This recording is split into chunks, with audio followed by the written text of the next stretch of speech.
The Absolution Offering.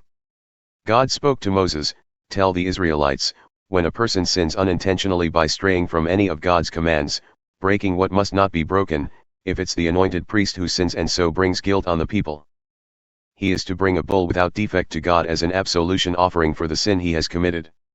Have him bring the bull to the entrance of the tent of meeting in the presence of God, lay his hand on the bull's head, and slaughter the bull before God. He is then to take some of the bull's blood, bring it into the tent of meeting, dip his finger in the blood, and sprinkle some of it 7 times before God, before the curtain of the sanctuary. He is to smear some of the blood on the horns of the altar of fragrant incense before God which is in the tent of meeting. He is to pour the rest of the bull's blood out at the base of the altar of whole burnt offering at the entrance of the tent of meeting. He is to remove all the fat from the bull of the absolution offering, the fat which covers and is connected to the entrails, the 2 kidneys and the fat that is around them at the loins, and the lobe of the liver which he takes out along with the kidneys, the same procedure as when the fat is removed from the bull of the peace offering. Finally, he is to burn all this on the altar of burnt offering. Everything else, the bull's hide, meat, head, legs, organs, and guts, he is to take outside the camp to a clean place where the ashes are dumped and is to burn it on a wood fire. If the whole congregation sins unintentionally by straying from one of the commandments of God that must not be broken, they become guilty even though no one is aware of it. When they do become aware of the sin they've committed, the congregation must bring a bull as an absolution offering and present it at the tent of meeting. The elders of the congregation will lay their hands on the bull's head in the presence of God and one of them will slaughter it before God. The anointed priest will then bring some of the blood into the tent of meeting, dip his finger in the blood, and sprinkle some of it 7 times before God in front of the curtain. He will smear some of the blood on the horns of the altar which is before God in the tent of meeting and pour the rest of it at the base of the altar of whole burnt offering at the entrance of the tent of meeting. He will remove all the fat and burn it on the altar. He will follow the same procedure with this bull as with the bull for the absolution offering. The priest makes atonement for them and they are forgiven. They then will take the bull outside the camp and burn it just as they burned the first bull. It's the absolution offering for the congregation. When a ruler sins unintentionally by straying from one of the commands of his God which must not be broken, he is guilty. When he becomes aware of the sin he has committed, he must bring a goat for his offering, a male without any defect, lay his hand on the head of the goat, and slaughter it in the place where they slaughter the whole burnt offering in the presence of God. It's an absolution offering. The priest will then take some of the blood of the absolution offering with his finger, smear it on the horns of the altar of whole burnt offering, and pour the rest at the base of the altar. He will burn all its fat on the altar, the same as with the fat of the peace offering. The priest makes atonement for him on account of his sin and he's forgiven. When an ordinary member of the congregation sins unintentionally, straying from one of the commandments of God which must not be broken, he is guilty. When he is made aware of his sin, he shall bring a goat, a female without any defect, and offer it for his sin, lay his hand on the head of the absolution offering, and slaughter it at the place of the whole burnt offering.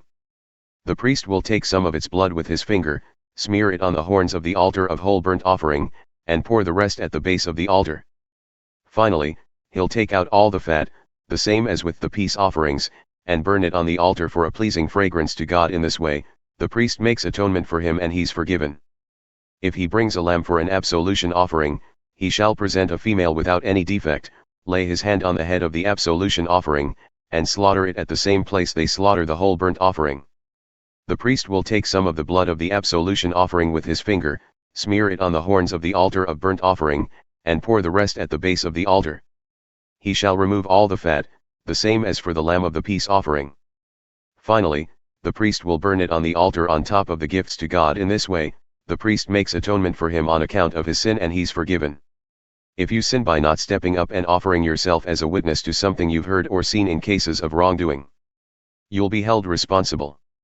Or if you touch anything ritually unclean, like the carcass of an unclean animal, wild or domestic, or a dead reptile, and you weren't aware of it at the time, but you're contaminated and you're guilty, or if you touch human uncleanness, any sort of ritually contaminating uncleanness, and you're not aware of it at the time, but later you realize it and you're guilty, or if you impulsively swear to do something, whether good or bad, some rash oath that just pops out, and you aren't aware of what you've done at the time, but later you come to realize it and you're guilty. In any of these cases, when you are guilty, Immediately confess the sin that you've committed and bring as your penalty to God for the sin you have committed a female lamb or goat from the flock for an absolution offering in this way. The priest will make atonement for your sin. If you can't afford a lamb, bring as your penalty to God for the sin you have committed 2 doves or 2 pigeons, one for the absolution offering and the other for the whole burnt offering. Bring them to the priest, who will first offer the one for the absolution offering. He'll wring its neck but not sever it, splash some of the blood of the absolution offering against the altar, and squeeze the rest of it out at the base. It's an absolution offering. He'll then take the second bird and offer it as a whole burnt offering. Following the procedures step by step in this way, the priest will make atonement for your sin and you're forgiven. If you cannot afford the 2 doves or pigeons, bring 2 quarts of fine flour for your absolution offering. Don't put oil or incense on it, it's an absolution offering. Bring it to the priest, he'll take a handful from it as a memorial and burn it on the altar with the gifts for God. It's an absolution offering. The priest will make atonement for you and any of these sins you've committed and you're forgiven. The rest of the offering belongs to the priest, the same as with the grain offering. Compensation offering. God spoke to Moses, when a person betrays his trust and unknowingly sins by straying against any of the holy things of God, he is to bring as his penalty to God a ram without any defect from the flock, the value of the ram assessed in shekels. According to the sanctuary shekel for a compensation offering.